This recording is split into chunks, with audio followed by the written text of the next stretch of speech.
Good morning. পূর্বাজ লাইফস্টাইলে সবাইকে আরও একবার স্বাগত জানিয়ে আজকের আর একটা নতুন ব্লগ নতুন ভিডিও শুরু করছি। আশা করি সকলে ভালো আছেন। তো আজকে কি বার? আজকে হচ্ছে মঙ্গলবার, আর এখন বাজে 11:25। হ্যাঁ, 11:25 বাজে।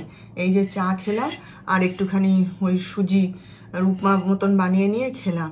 আগে আগে জানেন সুজির হালুয়া খেতে আমার শাশুড়ি না খুব সুন্দর সুজির হালুয়া করে, মানে করতো আর কি। বিয়ের পর আমি আমার বাপের বাড়িতে ওরকম খাইনি, বিয়ের পর মা আমাকে করে খাইয়েছিল। আর সেই নারকোল দিয়ে আর চিনি দিয়ে সুজিটাকে বেশ ঝরা ঝরা ঝরা ঝরা মতন বানিয়ে, মানে ঝরঝরে আর কি বানিয়ে দারুণ লাগতো খেতে। জানেন, মা খুব বানাতো, প্রায় দিনই রাত্রেবেলায় রুটির সঙ্গে বানাতো। তো এখন আর সে আর হয়ও না, নারকেলও নেই, আর ও সমস্ত আর করা হয়েও ওঠে না। তারপরে দুধ দিয়ে সুজি কি ভাল লাগে না, আমার মা করতো, দুধ দিয়ে সুজি করে দিত সকালের জলখাবারে। তো সেসব আর এখন নিজের জন্য আর করতে ইচ্ছা করে না, সঙ্গে কেউ খেলে তখন ভাল লাগে, তাই না? নিজের জন্য তখন ওই যে এক তো সুজি প্যাকেটটা দেখি না, নতুন প্যাকেট, আমার মনে ছিল না, তাকে তো আবার বের করে আমি বলি না, ফেলে রেখে দিলে আবার পোকা লেগে যাবে বলে তাকে আবার শুকনো কড়াইয়ে ভাজলাম, তারপর খাবার করলাম। তো এত করে তখন আর এনার্জি থাকে না ওইসব খাবার করার, বুঝলেন তো। তারপরে আজকে তো নিরামিষ, পেঁয়াজ পড়বে না, কিছু পড়বে না, এমনি একটুখানি ওই সর্ষে ফোড়ন দিয়ে একটুখানি বানিয়ে নিয়ে খেয়ে নিয়েছি। নিজের জন্য অত কিছু একা একা ভাল লাগে না সবসময়, বলুন। তো যাই হোক, আর ছেলেটা তো একটা মিষ্টি খেয়ে চলে গেছে, এখন কখন আসে কে জানে। ম্যাগি তো কালকে এনে রেখেছিলাম, খাইনি। ওর কাকা কাল ওদের জন্য চিকেন এনে দিয়ে গেছিলো, সেই কণা রান্না করে দিয়ে গেছিলো। তো চিকেন, ভাত, রুটি এসব হয়েছিল। তো ও বললো, মা আমি 2টো রুটি আর চিকেন খেয়েছি। ভালো করেছো। বলে না আমি খাবো না বলছিলাম, দাদা বললো খেয়ে দেখ ভালো লাগবে। তা আমি 2 পিস চিকেন খেয়েছি। আমি বেশ করেছো, জোয়ান ছেলে কেন খাবে না, আমরা খাই না সে আমাদের ব্যাপার, তুমি খাও। তা খেয়েছে, খেয়ে তারপরে তো আমাদের তো কালকে ফিরতে ফিরতে 12:30, জানে তো, 12:30। আসলে বেরিয়েছি তো এখান থেকে দেরি করে গেলাম প্রথমত, তারপরে এখান থেকে বেরোতে বেরোতেই তখন 7:30 8টা বেজে গেছে। তারপরে অত বড় বিয়ে বাড়ি, অত লোকজন, আত্মীয় স্বজন, চেনা পরিচিত, সেখানে কথা টথা বললাম, খাওয়া দাওয়ার। ওরা তো বোধহয় সে, মানে আমার তো মনে হয় সে 1000খানেক লোক বোধহয় নিমন্ত্রণ করেছিল। বাপ রে বাপ, ভাগ্যিস অত বড় মাঠটা ছিল, তাই সে মানে কি অবস্থা, 3 ধরনের জায়গা নেই। তো সেইখান থেকে তারপরে ওই যাচ্ছি যাবো, এই ওকে বলে চলো, ওকে বলে চলো, এই করতে করতে ওখান থেকে বেরোতেই দেরি হয়ে গেল। তারপর বাড়ি এসে যখন পৌঁছেছি তখন 12টার, হ্যাঁ 12:30 বেজে গেছে তখন। যাই হোক, এসে আবার সমস্ত কাজ টাজ করলাম, গুছালাম, তারপরে দিয়ে শুতে শুতে কালকে 2:10-15 হয়ে গেছে, জানেন তো। যাই হোক, কালকের দিনটা খুবই ভালো কেটেছে। হঠাৎ করে এরকম আনন্দের মুহূর্ত একটা এলে ভালো লাগে। ওই যে ডাক্তার সাহেব বলছিলেন, বলে মাঝে মাঝে বাড়ির বাইরে বেরোনো দরকার, তাহলে মন ভালো থাকে, আর বিশেষ করে বাড়ির মেয়েদের। তো কালকে সবাই মিলে গাড়ি করে হই হই করতে করতে গেছি, মাও সঙ্গে গেছিল, সেটা একটা বড় পাওনা। হ্যাঁ, দিয়ে খুব ভালো লেগেছে। ওখানে তো সবাই এসেছিল, আমার মামা শ্বশুরেরা সব ছিল। তারপরে তো ঘুরে বেড়াচ্ছি সবাই মিলে, কাকু কোথায় ছিল, দৌড়ে এলো, সবার সাথে আলাপ পরিচয় হলো। আর গল্প হই চই, ভালোই কেটেছে কালকে, খুবই সুন্দর কেটেছে। এরাও এক একটা দিন এলে ভালো হয়, তাই না বলুন, আত্মীয় স্বজন সবার সঙ্গে দেখা হয়, মন ভালো থাকে। যাই হোক, তো আজকে আবার নিত্য নৈমিত্তিক কাজে লেগে পড়েছি আর কি। তো চলুন, আজকে তো সব নিরামিষ রান্না, যা হোক একটু কিছু করব, করে সবাই তো কাজে ব্যস্ত। আজকে আবার ব্যাংকে যাওয়ার কথা ছিল, জানেন। তারপরে তো সকালবেলায় উঠে বলছে রেডি হও, যাবো ব্যাংকে। তো আমি বলি ঠিক আছে, আমার তো পুজোটা করা হয়ে গেছে, যা হোক একটু জলখাবার চা বিস্কুট খেয়ে চলে যাই। তারপরে তো ওই তো যিশু আগে বেরিয়ে গেছিল, যিশু ফোন করলো, কি বাপি এসির লোক এসছে, কি হয়েছে, ব্যাস দৌড়ালো। আমি বলি যাকে ছাড়ো, তোমাদের কাজ সব শেষ হোক তারপর যাব। তো চলুন, হ্যাঁ অনেক কথা বললাম, আপনারা সঙ্গে থাকুন, দেখতে থাকুন। রান্না কাজকর্ম করছি তখন রান্নাঘরে আমার ছেলে আমাকে এমনভাবে ফোন করলো, জানেন, ওমা একটা ব্যাপার হয়েছে জানো তো। আমি কি, ওরকম ভাবে কথা বললে ভয় লাগে না বলুন। কি হয়েছে বলো তো? আমি কি হয়েছে বলবি তো? না এরকম ও ওপিডিতে বসেছিল, তারপরে আমাদেরই একজন স্টাফ তো একজন ভদ্রমহিলাকে নিয়ে এসছে হাঁটু দেখাতে, তার হাঁটুর অবস্থা খারাপ, তা আমি দেখে টেকে দিলাম। তারপরে মা জানো তো পরিচয় করিয়ে দিচ্ছে, বলে যে কে জানো তো, এ হচ্ছে আমাদের ডাক্তার শোভন চক্রবর্তীর ছেলে।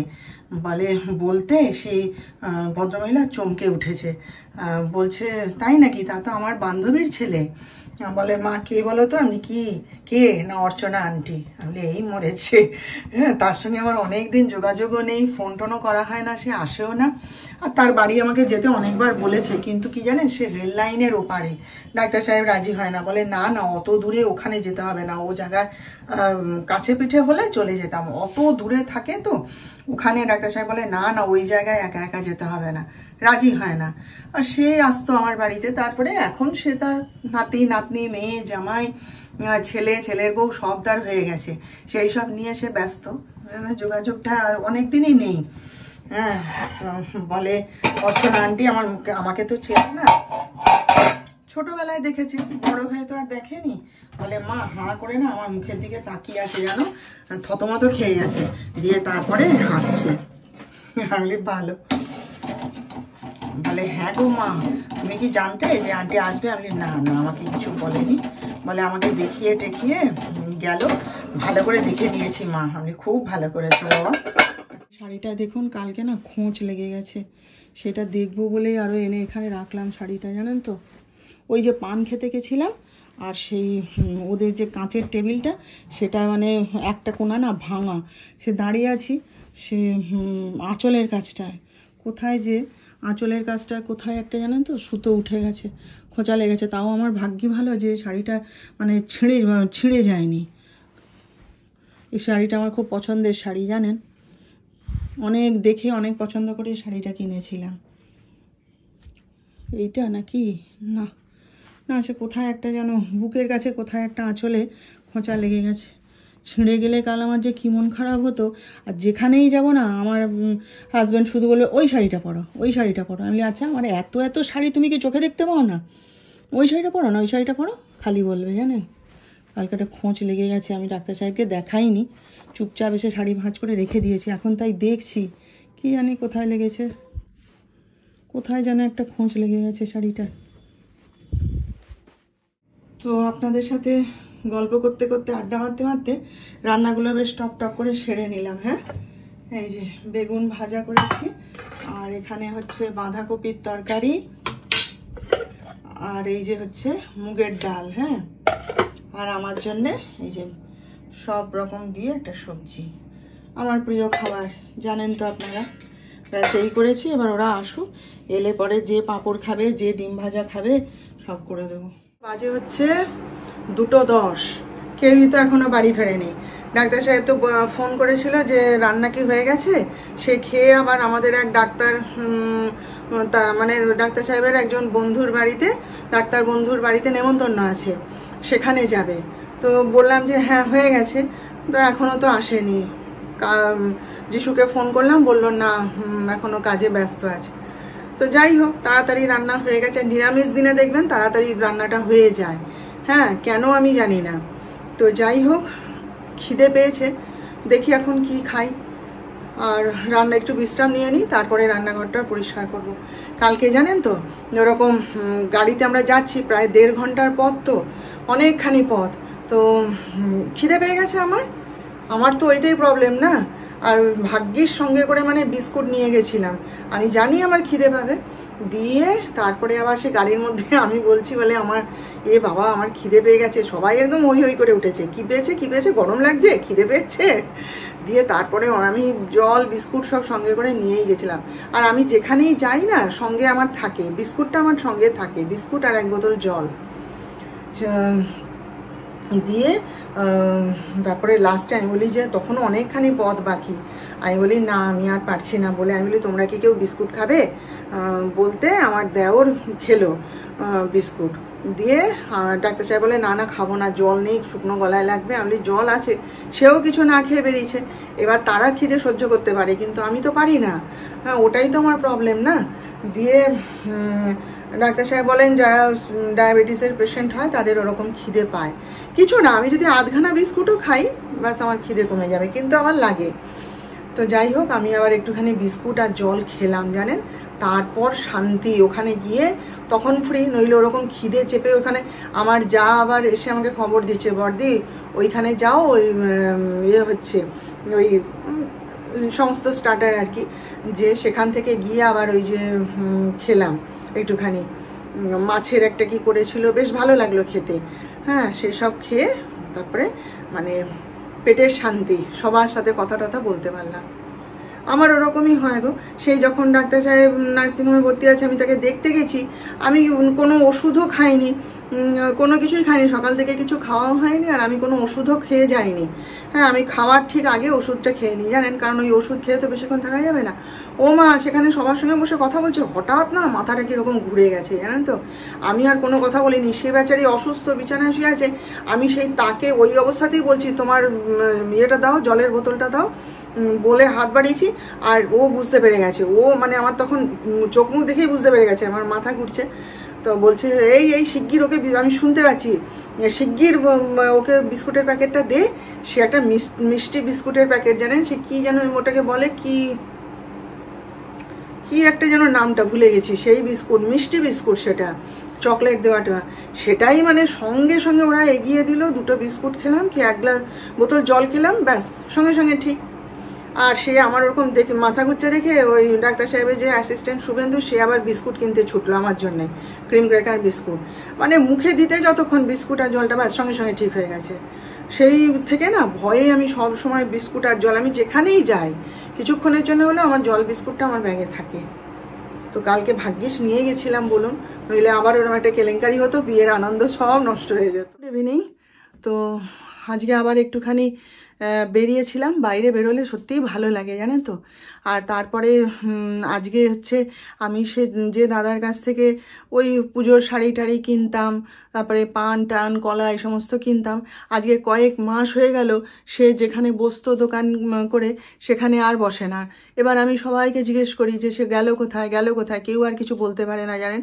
তারপরে একজন বলল ওই কি সুরশ্রীর ওখানে উঠে গেছে, তারপর সেখানে গিয়েও আমি তাকে দেখতে পাইনি।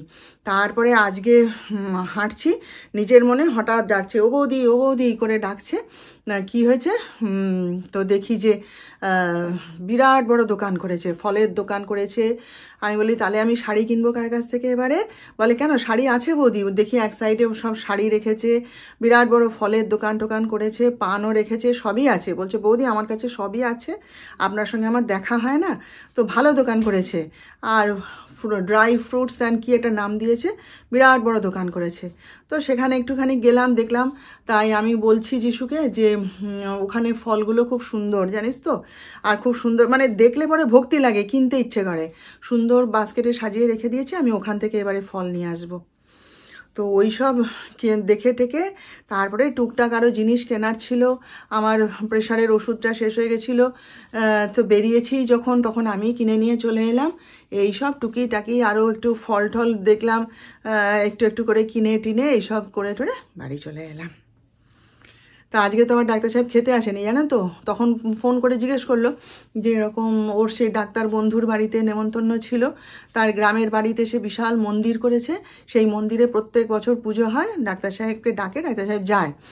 তো এবারে আমাকে বললাম না যে বলছে রান্না হয়ে গেছে, খেয়ে বেরিয়ে যাবো।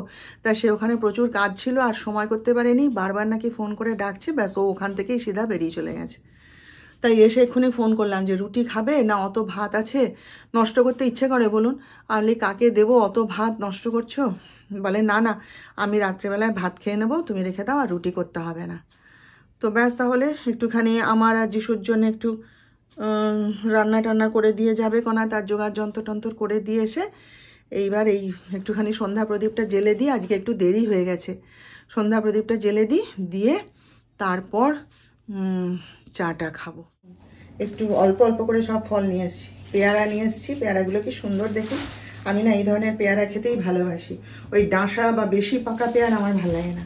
আর আজকে একটু জামরুল নিয়ে এসেছি, এই যে সবুজ রঙের তো এনেইছি, আর দেখুন এই যে লাল রঙের জামরুল, এগুলো খেতে কি ভাল লাগে না। এটা দুটো নিয়ে এসেছি। আর আজকে অনেক দিন বাদে একটুখানি পেটাই পরোটা নিয়ে এলাম। আমাদের এখানে খুব পেটাই পরোটা বিক্রি হয় জানেন তো, সকালবেলাতে শুধু পেটাই পরোটা আর গোল পরোটা। তো গোল পরোটাগুলো আমি খাই না, ওগুলোতে মিষ্টি দেওয়া থাকে, দোকান থেকে বলেছিল। এই আজকে একটুখানি পেটাই পরোটা নিয়ে এলাম। আমি একটু খাবো, আর কালকে সকালে যিশু খেয়ে বেরিয়ে যাবে, রেখে দেবো। কি খাবে সকালবেলায় ও ঠিক করতে পারে না। আর এই যে আমার ওষুধ নিয়ে এসেছি, আর এই যে আমার যিশুর এগ রোল, এইসব নিয়ে চলে এসেছি। এই দেখুন আরেকটা জিনিস দেখাতে ভুলে গেছি, এই যে ফুল নিয়ে এসেছি আবার। আজকের ফুলগুলো কীরকম সুন্দর দেখছেন, দেখে আর লোভ সামলাতে পারিনি, একটু নিয়েই নিয়েছি। তো চলুন তাহলে আজকের মতন রেখে দিচ্ছে এখানেই। এখন বাজে 10:30। একটু সিরিয়ালটা দেখবো, দেখে তারপর ডাক্তার সাহেব এসে যাবে, তখন একসাথে সব খাওয়া দাওয়া করব। যিশুও খায়নি, ও তো সন্ধ্যাবেলায় এগ রোল খেয়েছে, কি জানি এখন আর খাবে কি না বলতে পারছি না। তো যাই হোক, আজকের মতন তাহলে এখানেই রাখলাম। এখনও অনেক কাজ বাকি, টুকটাক অনেক কাজ বাকি, সেগুলো বরং করতে থাকি। গেটটা লাগাবো, পাম্পটা একটু চালাবো, হ্যাঁ, তারপরে জামা কাপড়গুলো গুছাবো। আজকে একটু ইস্ত্রি করলে হতো, কিন্তু আর ইচ্ছে করলো না জানেন।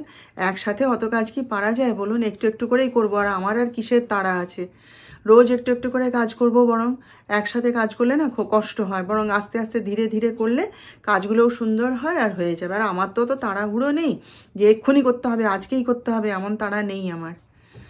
তো যাই হোক, আজকের মতন তাহলে রাখলাম। আপনারা ভালো থাকবেন, আবার আমাদের দেখা হবে নেক্সট ব্লগে। ততক্ষণ আমার আজকের ভিডিওটা যদি ভালো লেগে থাকে আপনাদের, তাহলে প্লিজ একটা লাইক, শেয়ার ও সাবস্ক্রাইব অবশ্য করে দেবেন।